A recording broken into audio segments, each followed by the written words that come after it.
Alright, well, I'm studying something new, and I believe his name is Bill Muller, or Muller. I don't think it's Muller. It's pronounced Muller, I think.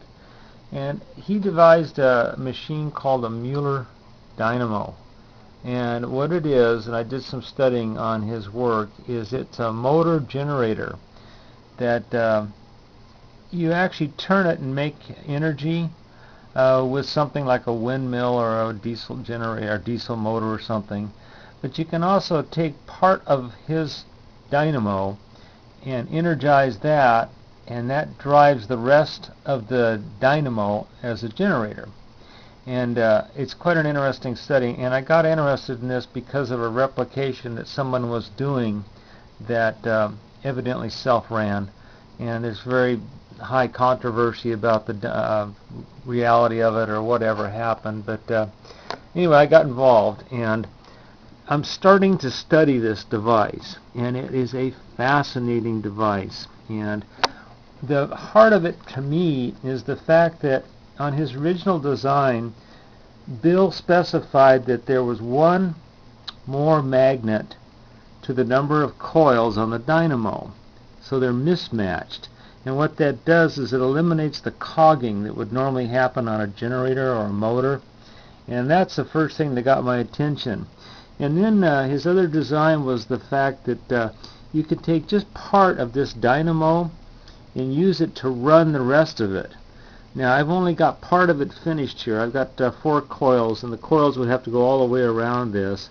And I've got 5 magnets on there. These are neodymium magnets. And another part of this are the cores to the coils, which I'm going to be studying. I think he used ferrite. I've got stainless steel screws in here, so basically it's like an air core scenario.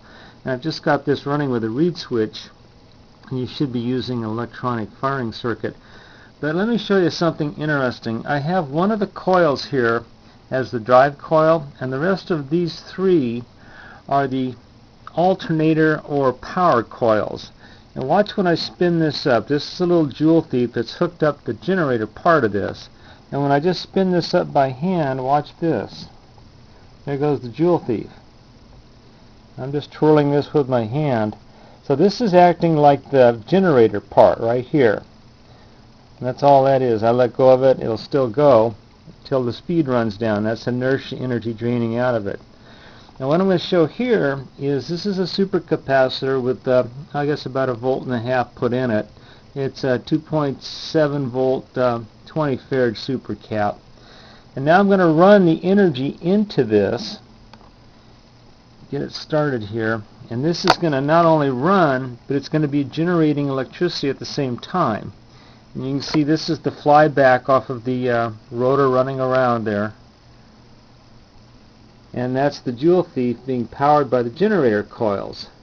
So you got both things going on at the same time. You got a motor generator. You got a part of this device is powering itself from energy.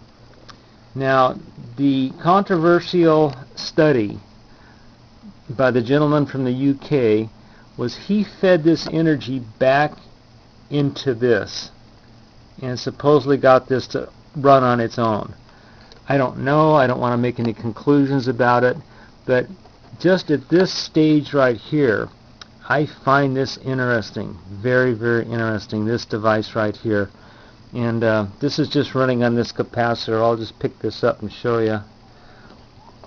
I want to walk around with it because this was part of his demo, as he walked around the room with this thing running.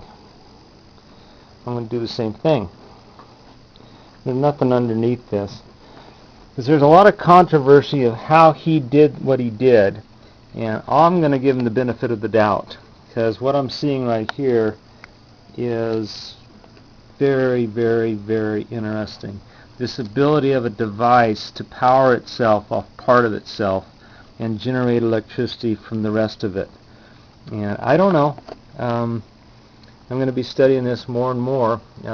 Bill died, but his family is carrying on his work. And if you go to his website, just look up Muller Dynamo or Bill Muller. You'll find out all about his invention and the work that he did on it. Thanks for watching.